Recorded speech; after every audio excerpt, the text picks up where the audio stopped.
It started like any other morning on The View. Bright lights, comfortable chairs, forced laughter. And then Jonathan Roumie walked on set. The crowd clapped. The hosts smiled. But under the table, tension was already rising. Joy Behar opened the segment playfully. Today's guest plays Jesus on The Chosen. And if you ask his fans, he is the second coming. The audience laughed. Jonathan smiled. Warm, calm.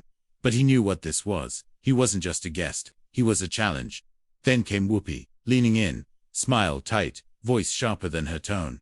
So Jonathan, let's get real. You play Jesus. But do you actually believe all that Bible stuff? Jonathan answered without blinking. I do. She raised an eyebrow. You really think miracles happened? Water into wine. Dead people coming back. Yes, he said quietly. I believe in miracles. I believe in grace. I believe in a God who still moves. Laughter from a corner. Awkward, but Whoopi pushed harder. You don't think that's just a little theatrical? Jonathan leaned forward. Faith isn't theater. It's surrender. The room fell still. Sonny Hostin jumped in. But what about people who feel judged by religion? LGBTQ people. Women. Aren't they hurt by faith? Jonathan nodded. Double quotes. Yes, they've been hurt.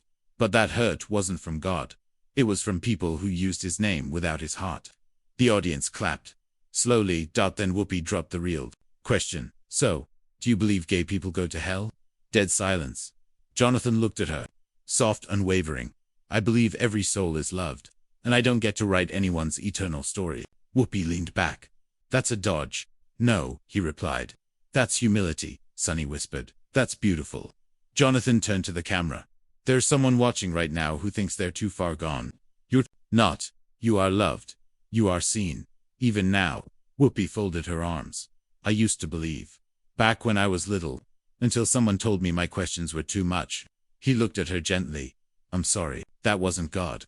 That was a man afraid of your honesty. She didn't speak for a moment. Then quietly. You think I could believe again? Yes, Jonathan said.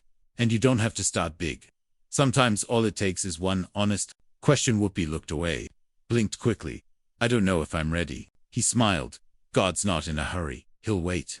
Joy cleared her throat. Eyes red. Well, that was not what we expected. But maybe it's exactly what we needed. And in that studio, for one fleeting, sacred moment, there was no debate, no anger, just truth. Raw, real, unapologetic. Jonathan Roumie didn't come to win an argument. He came to remind the world that grace still speaks. And sometimes, it silences even the loudest rooms.